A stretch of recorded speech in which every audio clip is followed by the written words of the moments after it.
Hello friends, welcome back to my channel Sea Legend. First, I thank you all for subscribing this channel and do appreciate your pressing comments. Hope the videos are helpful and do add on to your knowledge, making you a better engineer on board the vessel. Let's continue this journey together to run the ship competently and go back home to your loved ones safely. As I had mentioned in the ME-Engine's complete decarb job video, one of the major reasons for a premature piston ring breakage is the worn ring groove height exceeding the limits stated by the makers. The reason behind this is the piston rings have an excessive movements during each piston stroke. The only solution to this problem is to replace the piston crown with the reconditioned one or the new crown. In this video, I'll describe the step-by-step procedures and techniques to replace the piston crown and hydraulic pressure test of the whole piston. So guys, let's get started.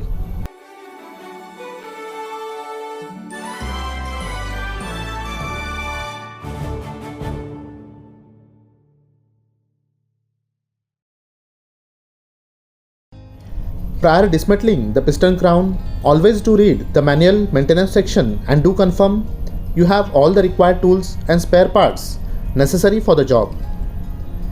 Place the piston on the two halves of the support around the piston rod and secure these two halves. Check the piston is resting on the piston rod flange. Remove the piston lifting tool and clean the piston top and take off all the piston rings by means of a ring expander. Dismantle the stuffing box on the piston rod. Friends, I have already uploaded a detailed video on the procedures to assemble and disassemble a stuffing box. Please do refer to the video for clear understanding. The piston is now ready to lift by the engine room overhead crane.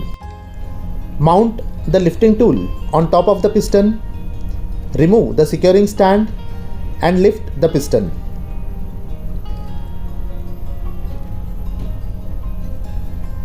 Attach the lifting bracket at the bottom of the piston rod foot.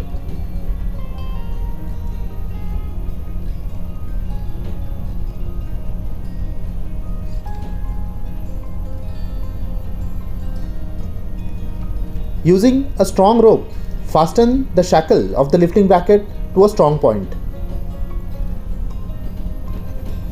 Slowly start lowering the crane hook such that the piston along with the piston rod is positioned horizontal.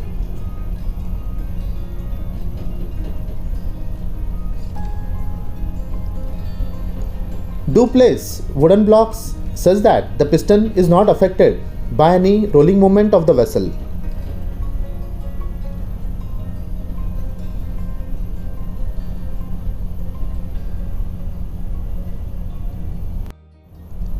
Release the overhead crane hook and secure the piston lifting tool by a strong rope to a strong point.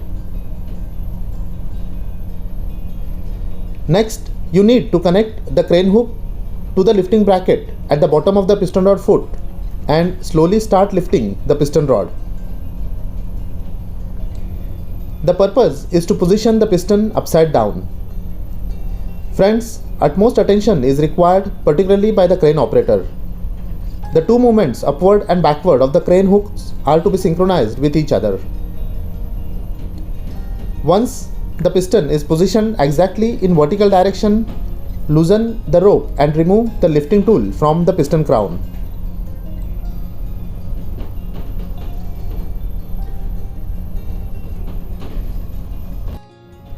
Land the piston on the platform with the crane hook still attached to the lifting bracket at the piston rod foot. The innermost screws are securing the piston rod with the piston crown and skirt, whereas the outermost screws secure the piston crown to the skirt. Remove all the locking wires on these screws and then unscrew and remove both the innermost and outermost securing screws.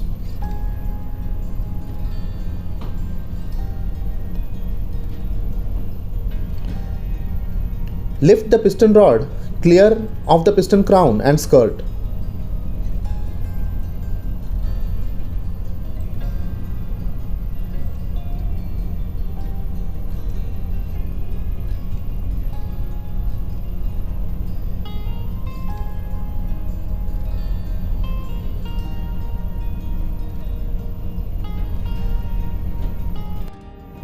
Next, you need to land the piston rod on the platform. Tie a rope at the bottom of the piston rod and slowly lower it down.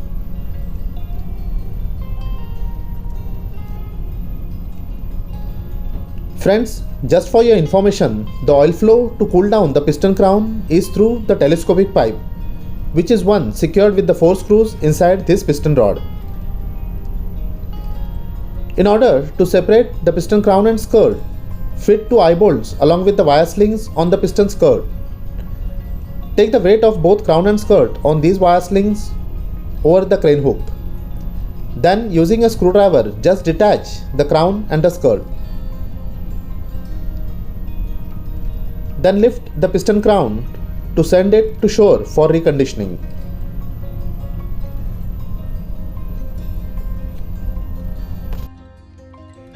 Every IMO NOx components recorded in NOx technical file have been marked with an unambiguous identification number.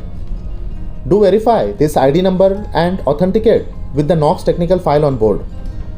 This number on the new piston crown must be mentioned in the NOx technical file, so do record it for reference. Then discard the sealing ring on the piston skirt and piston rod flange.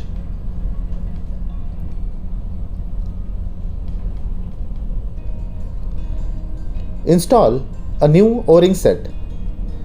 Always do apply a small layer of copper slip prior the new sealing rings are installed. In the assembly procedures, the positioning of the piston crown and skirt is very important point. The identification number on the crown and skirt has to be in line with each other. So do align them such that both the numbers on the crown and skirt are located on top and bottom.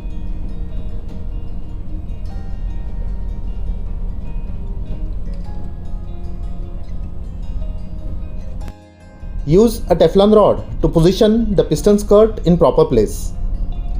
Confirm the skirt is seated correctly. Smear a thin layer of moly coat on the securing screws and hand tight the screws in the position. Guys, please understand this part carefully. Every piston rod have direction of maneuvering side embossed at its foot. Put a marks positioning this maneuvering side on the piston rod flange.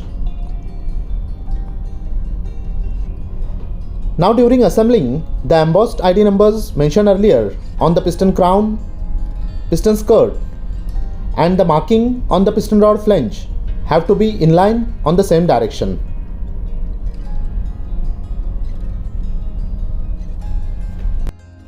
Mount a new O-ring on the piston rod flange. Coat the ring with lubricating oil before mounting. It is very important to confirm there is no any twist in the new O-ring during installation. The piston rod is now ready to be mounted back on the crown and skirt. Using a slow mode of the overhead crane, lower the piston rod with the aforementioned marks are positioning in the same direction. Always apply a thin coat of anti-seize compound on the screws and mount them on the piston rod flange. Keep lowering the piston rod until it goes down by its weight and hand tighten all the securing screws.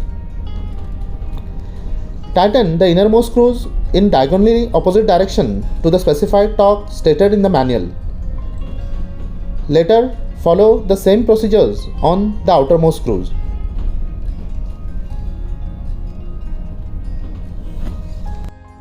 Lock both the inner and outermost screws with the locking wire. There are 2 ways to lock the wire. I'll be coming up with a separate video describing the technique on how to fix this locking wire. So do stay tuned with my channel to understand the concept. The piston is now ready for pressure testing. For this, position the piston upside down and dismount the lifting bracket. According to current class rules, the piston must be pressure tested hydraulically. So do fill the piston and the piston rod with lubricating oil. Mount the special pressure testing tool on the piston rod foot. Connect air hose and raise the pressure to the pressure stated on the data sheet. Check the contact surfaces of the piston and sealing rings for tightness. So friends, this is how a piston crown is replaced and the piston is now ready to be installed back on the unit. Hope my videos are easy to understand and help you clear your doubts. Your comments on this are highly appreciated. Thank you for watching the video. Hope to see you back in the next chapter. Until then, wishing you all a safe seas and a healthy stay on board.